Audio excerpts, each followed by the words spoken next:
Good morning sir. Morning. मैं come sir, sorry sir. Please be seat. Thank you sir. Mask निकाल लीजिए। Thank you sir.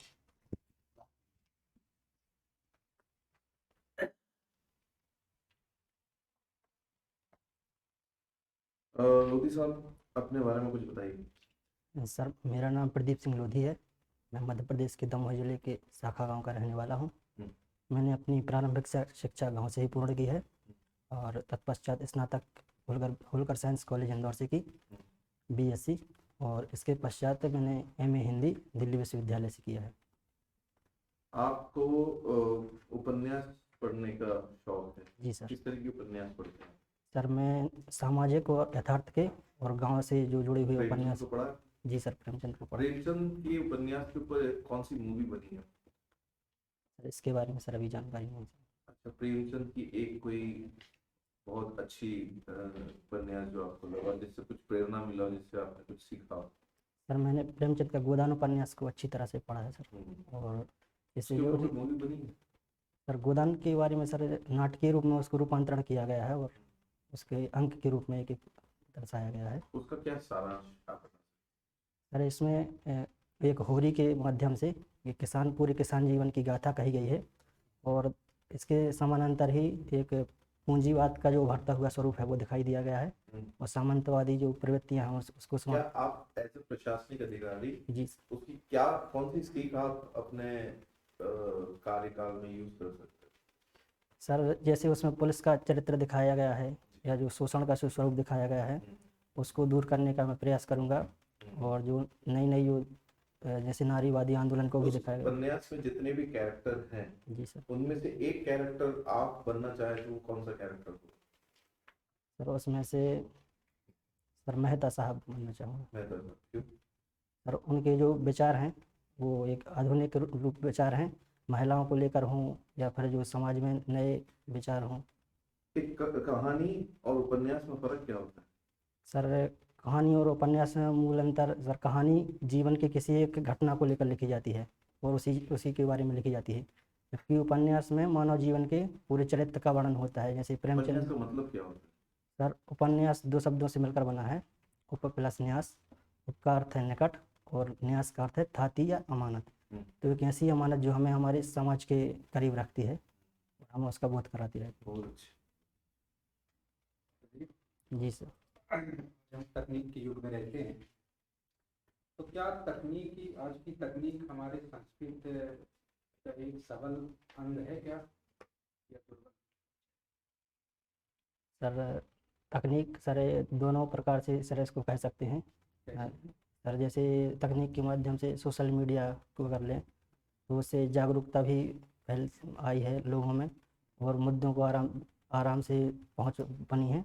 नहीं, तो ये तकनीक का जो सबल पक्ष है, जी सर। जागरूकता आई, जी और उसका जो दुर्बल पक्ष आप बताना चाहते जी हैं सर। जहाँ तक मैं समझ अफवाह फैल है जाती ना, हैं इससे। जी सर। तो ये दुर्बल पक्ष हमारे उपयोग पर डिपेंड करेगा कि उसका खुद का है, तकनीक का ही दुर्बल पक्ष? सर ये हमारे उपयोग पर निर्भर करेगा। तो ये तकनीक की तो नहीं है कमी? जी सर, तकनीकी सर ये कमी तो नहीं है। मैं तकनीक की कोई दुर्बल पक्ष आपको दिख रहा है जो हमारे संस्कृति समाज में, ऐसा कुछ? सॉरी सर, अभी तो नहीं सोच। अच्छा, आप तकनीक में आज मोबाइल यूज़ करते हैं, स्मार्टफोन? जी सर। अभी ये बताएं कि कोई इंटेलिजेंट फ़ोन नहीं तो हम स्मार्टफोन क्यों करते हैं? स्मार्ट और इंटेलिजेंट फ़ोन में अंतर समझ? जैसे आप जी बोलते हैं स्मार्ट पर्सन है जी सर। और विद्यार्थी को बोलते हैं कि इंटेलिजेंट विद्यार्थी, उसको स्मार्टफोन जी सर। बोलते हैं, तो कुछ अंतर बता? सॉरी सर, अभी नहीं बता पाऊँ।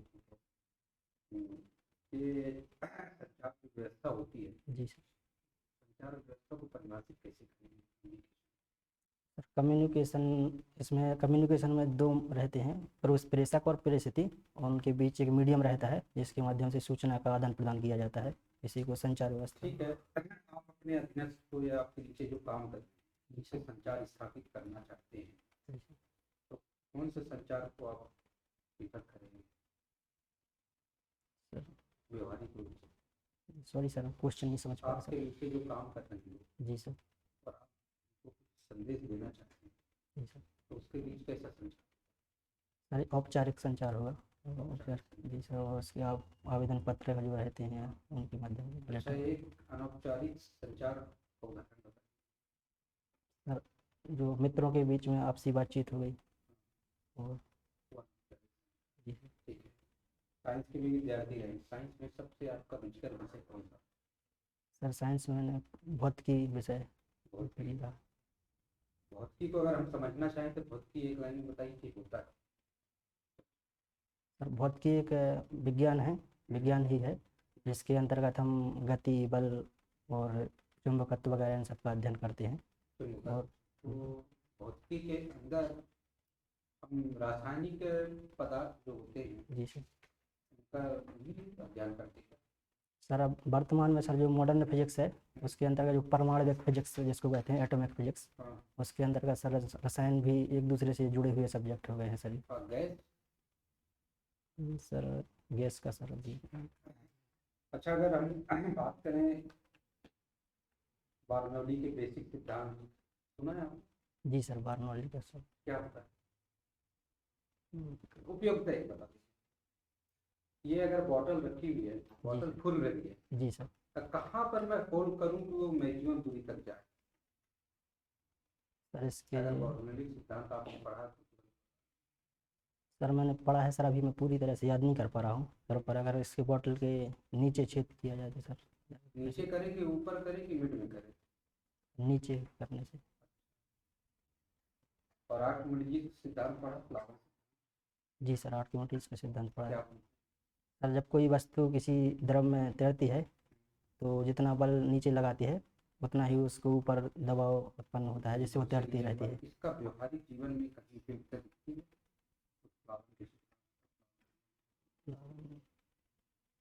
सॉरी सर, अभी तो नहीं सर सोच पा रहा हूँ इसको। आप इस धरती पे जब हम चलते हैं जी सर। हमारे ऊपर बहुत दबाव लग रहता जी सर। है ना? जी। अपना मानसिक दबाव जी। नहीं, वायुमंडल का दबाव। तो वायुमंडल का दबाव जो होता है कैसा अनुभव करते हैं? कैसा, क्या प्रेशर होता है ना जी वायुमंडल सर। का, कितना हो? चलिए उसका यूनिट बताइए। उसका यूनिट होता है वायुमंडल। बैरोमीटर। बैरोमीटर से स्तर मापते हैं सर, इसका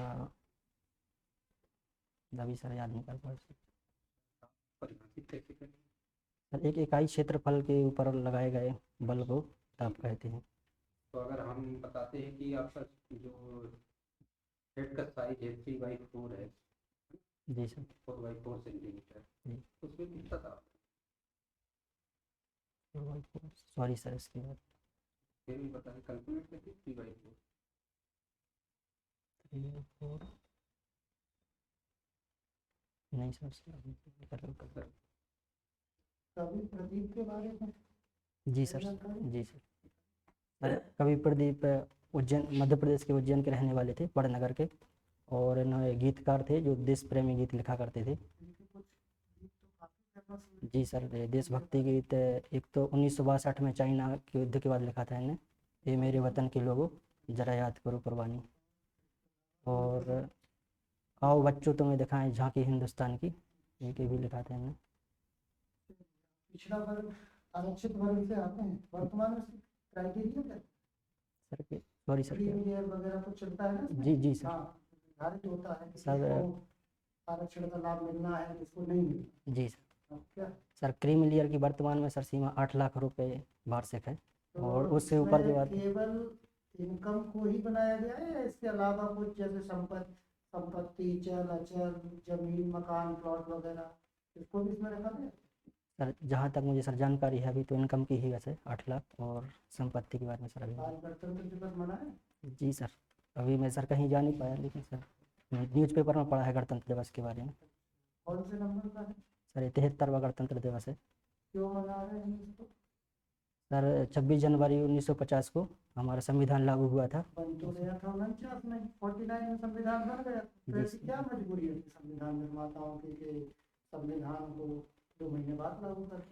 सर इसका सर लाहौर अधिवेशन 1929 में, 29 के बाद 26 जनवरी को हमने स्वतंत्रता दिवस मनाया था। लाहौर अधिवेशन किस नदी के तट पर? सर रावी नदी के तट पर हुआ था। कौन था? पंडित जवाहरलाल नेहरू क्या जी थे। हुआ था इसमें लाहौर अधिवेशन में?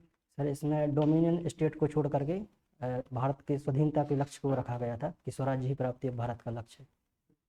कब किया गया था ये? 1929 का तो अधिवेशन जी था, जी इसमें सर, डेट वेट भी याद आ रही? 26 जनवरी 1930 को सर झंडा फहराया गया चलिए ये बताइए मेरे को, आप अपने बारे में कुछ 5 ऐसी बातें बता दीजिए था। जी सर। जिससे मुझे ये लगे कि हाँ आप प्रशासन के लिए फिट है, मतलब मैं आपका चयन एक प्रशासक के लिए कर सकता जी सर। हूँ। तो ऐसी कुछ 5। सर मैं हार्ड वर्किंग हूँ। दूसरा सर निर्णय क्षमता सर। और तीसरा धैर्य और लगन। चौथा वस्तुनिष्ठता सर, ये निर्णय तटस्थता जो प्रशासन में आना संगत है। सर मैं प्रशासन में सर, क्योंकि मैं गांव से ही रहा हूँ, ग्रामीण पृष्ठभूमि से, और मैंने वहाँ से देखा, जो समस्याएं देखी, तो मुझे लगा कि सर मुझे प्रशासन में काम करना में सर मौका मिले तो मैं वहाँ जाना चाहूँगा। और कुछ सर सिविल कब सेवा। आया ये मन में आपके कि आप प्रशासन में जाके इन समस्याओं का समाधान करते हैं? ऐसा कब लगा? तो जीवन में किस उम्र पे जाके किस तरह की ये सर मुझे सिविल सेवा के बारे में तो सर मुझे ग्रेजुएशन के दौरान ही पूरी जानकारी मिली, और मैं एक सिविल सेवक से मिला तो उनके कामों को देखकर सर मुझे लगा कि सर मैं इस क्षेत्र में जाना चाहता और अगर आप चयनित नहीं होते तो? हूँ। सर वैसे तो मेरा पूर्ण प्रयास है, और मैं ये प्रथम प्रयास ही है यहाँ तक, अगर इंटरव्यू तक आया हूँ तो। और आप उसके बाद बता रहे थे अभी जो भी आयु की सीमा है समाप्त हो जाती है और आपका चयन नहीं होता। जी सर। सर मैं इसी क्षेत्र में सर आगे बढ़ना चाहूँगा, और काम करना चाहूँगा, एनजीओ वगैरह या कुछ भी जो भी हो, और शिक्षा के क्षेत्र में मैं एकेडमिक में सर बढ़ना चाहूँगा आगे। संविधान वगैरह पढ़ा होगा? जी सर। इंटरेस्ट आया पढ़ने में? जी सर। ये बताइए मेरे को, जीवन की स्वतंत्रता में क्या मरने की स्वतंत्रता है? सर जीवन की स्वतंत्रता सर, मरने की स्वतंत्रता शामिल नहीं है सर। मरने की स्वतंत्रता शामिल नहीं। तो जीवन की स्वतंत्रता में कौन कौन सी स्वतंत्रताएं दी गई आपको? सर जीवन की स्वतंत्रता में सर 1977 या 78 में सर मेनका गांधी मामले में इसको विस्तार दिया गया था, और जैसे पर्यावरण का अधिकार, स्वच्छ वायु का क्या दो अधिकार। वयस्क लोग,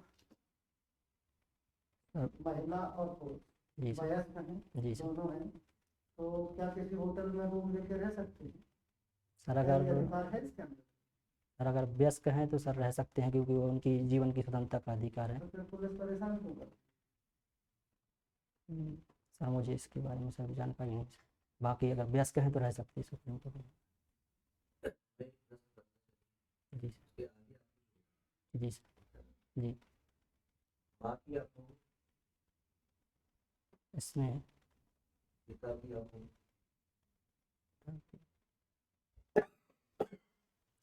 त्याग कुछ अभी सोच नहीं पा।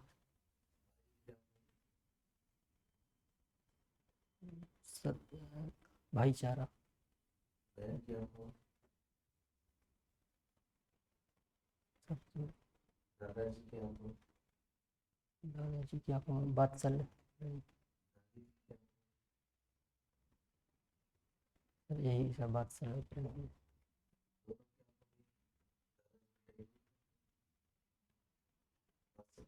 सॉरी सर, दादाजी का सर स्नेह मिला नहीं शायद, तो मैं सर बता नहीं पा रहा हूँ इतना कुछ ज़्यादा। जी जी सर। किसी और दादाजी की नहीं। जी जी सर। आप अपने परिवेश में आप रहते हैं जी और आप जिस समुदाय को बिलोंग करते हैं जी सर। उस समुदाय की 3 विशेषताएं और 3 कमजोरियां बताइए। सर मैं ग्रामीण पृष्ठभूमि से रहा हूँ, जहाँ समुदाय में वहाँ भाईचारा है, और सहयोग, भाईचारा सहयोग की बात, और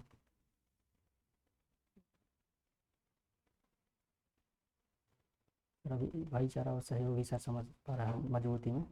और कमजोरी में सर ये वाद विवाद, जो ज़मीन के वाद विवाद हैं, ये चलते रहते हैं सर।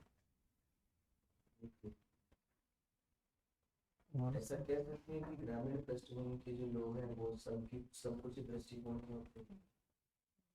सर अब जातिवादी मानसिकता के आधार पर कह सकते हैं कि सर अभी जातिवाद पूरा तरीके से ख़त्म नहीं हुआ है गाँव क्षेत्र में। आप जातिवाद सर मैं तो नहीं करता हूँ सर, जब से बाहर रहने आया हूँ, जब से पढ़ाई की है, और से इसमें पहले जातिवादी थे।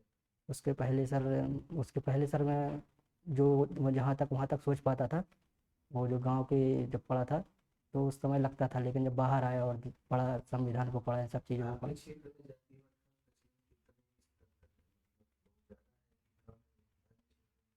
अभी पिछले 8-10 सालों से जब मैंने देखा है तो उसमें बहुत अंतर आया है जातिवादी लाने में। में किसकी भूमिका अंतर लाने में तो शिक्षा की भूमिका रही है। दूसरा दूसरा सर जो सोशल मीडिया और जो अवेयरनेस है लोगों में, जो अब क्षेत्र में जो कानून बनाए गए हैं उनके बारे में लोगों को में जागरूकता आई है, और मेल मिलाप सर इन चीज़ों से। है? जी सर, अब मेल मिलाप बढ़ा है सर। अब जो पहले जैसे सर होटलों वगैरह पे उनको बैठने नहीं दिया जाता था, अब वो साथ में बैठते हैं, उनमें राजनीतिक वो आई है, उनका प्रतिनिधित्व बढ़ा है। राजनीति में बदलाव किया सकते हैं। जी सर, कुछ बदलाव किया है सर। जी सर, राजनीति के द्वारा भी समाज ने अपने आप में बदलाव नहीं किया।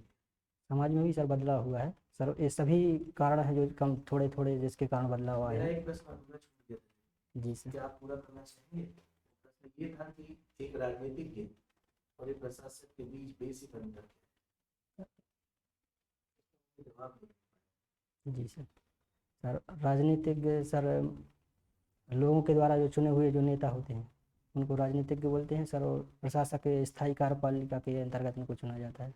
आम व्यक्ति की भाषा में, व्यक्ति समझता है जी सर। राजनीतिज्ञ और प्रशासक। सर राजनीतिज्ञ सर नीतियों का निर्माण करते हैं और ये लागू करते हैं आम प्रशासन। व्यक्ति को नीति निर्माण शब्द नहीं समझता, नीति निर्माण शब्द को नहीं समझता। जी सर। ठीक है, तो अब सॉरी सर, और तो मैं नहीं सोच पा रहा हूँ। भूगोल विषय में जी के बारे में कुछ जानकारी है? सर, भूगोल विषय सर पढ़ा है मैंने इसके बारे में सर, पीएससी में पढ़ा है। पढ़ा है। जी सर। भारत का मानचित्र दिमाग में होगा, जी सर। भारत का मानचित्र दिमाग में है। जी सर। ठीक है, जी अब मुझे ये बताइए कि अगर आप मध्य प्रदेश जी जो राजकीय पक्षी है उसको देखना चाहते हैं, जी सर। तो आप हमको कहाँ लेकर जाएंगे, या आप देखना चाहते हो आप कहाँ जाएंगे, कौन से राष्ट्रीय उद्यान में? सर मध्य प्रदेश का राष्ट्रीय पक्षी सफ़ेद लिली है, पर नहीं, एक मिनट से, सॉरी सॉरी सर, ये फूल है सफ़ेद लिली। राजकीय पक्षी सर मैं याद भी नहीं कर पा रहा सर, ये राजकीय पक्षी कौन सा है मध्य प्रदेश का, रिवाइज नहीं कर पाया सर अभी तो। जिले के जी सर। कोई दो ऐतिहासिक स्थलों के नाम जी सर। और उनको बनाने वाले ये भी नाम बता दें। जी सर। सर पहला स्थल है सिंगवरगढ़ का किला, और इनको रेन बसूर करके एक गौड़ शासक थे उनने बनाया था, जिसमें बाद में संग्राम शाह का गढ़ भी रहा है। और दूसरा सर मैं बताना चाहूँगा नोहेलेश्वर जो नहटा में है, जिसे कलचुरी शासक अवनी वर्मा ने बनवाया था। जो सिंगोरगढ़ का किला है जी सर। आपके यहाँ पर, जी सर। है ना, गोंड शासकों का है, जी सर। तो वहाँ पर गोंड जनजाति का जी सर। जो कल्चर का पार्ट है, सांस्कृतिक पहलू, जी। उसकी तीन विशेषता होती है। सर गौड़ जनजाति सर एक तो जंगलों में निवास करती है, और ये अपना तो किला जंगल में हो, जी सर किला जंगल में है, रानी दुर्गावती अभ्यारण्य के बीच में है सर ये। और उनकी जो मुख्य व्यवसाय है वो पशु वन कृषि पर निर्भर है ये, और शिक्षा में ये पिछड़े हैं अभी सर। किले को देख करके पता, किला को देख करके शिक्षा कल्चर का पार्ट वो मुझे चाहिए। किले को देखकर सर अभी नहीं सर, सॉरी सर अभी नहीं बता। आपकी अपनी विशेषता बताइए, प्रशासन में लिया है, सर और जो प्रशासन के लिए बहुत काम किए वो के लिए सर ईमानदारी सर, ईमानदारी का यथार्थवादी बात। सर एक हार्ड वर्किंग सर, और धैर्य और लगन सर, ये विशेषता है। ये भी एकदम आइडियोलॉजिकल है। वो यथार्थवादी बात। जी सर। तुम्हारी मेहनत थी तो तुम्हें फल मिल, मेहनत करनी पड़ेगी। जी सर। कोई ऐसी क्वालिटी बताओ थोड़ा अलग हटके, कोई तुम्हारा अकेले का कोई सोच हो सकती है। सर यही है सर अभी तो मेरी सर। चलिए, कोविड सर एक लास्ट क्वेश्चन, जी सर। कोविड के इस दौर में जी सर। सबसे खराब चीज क्या हुई आपके अनुसार? सर कोविड के दौर में सर जैसे घरेलू हिंसा के मामले सबसे ज़्यादा आ रहे थे, और सर न्यूज़पेपर जब पढ़ते रहते थे सर, तो उसके द्वारा भी सर आपने न्यूज़पेपर से जो चीजें भी है उसी पर बिलीव करते, कोई आपने व्यवहारिक अध्ययन किया होगा ना? कोविड के दौर में हम आम लोगों के बीच में बातचीत होती है, आपके सामने कुछ हुआ है? हम व्यवहारिक बात पूछना चाह रहे हैं। आप सर व्यावहारिक रूप से सर एक तो सर व्यावहारिक रूप से सर अभी मैं नहीं बता पा रहा। इसी को बहुत सर पे विस्तृत पेपर रूप में हम ये कहें कि आपने सर मैं कोविड के दौर में सर गांव में ही रहा, तो सर गांव में तो ऐसी कोई समस्या नहीं देखने को मिली सर। जो शहरों की आपने समस्या थी समस्या को देखा ऐसे क्यों बोलती है कि घरेलू हिंसा सर बढ़ी? सर कहीं देखा होगा। ये तो न्यूज़पेपर और जो एनसीआरबी की रिपोर्ट्स आई हैं उसके बारे में बताया गया था कि घरेलू हिंसा के मामले बढ़े हैं आपके गाँव में कोविड के दौर में। सर गांव में तो नॉर्मली जीवन ही चला सर, कोविड में भी ज़्यादा इफेक्ट नहीं हुआ सर। और सर मैं प्रवासी समस्या को बताना चाहूँगा सर, वो मुझे ध्यान नहीं रही सर। गाँव में जो समस्या रही मेन प्रवासी जो लौट कर आए कोविड के दौर में। ठीक है। ठीक थैंक यू सर।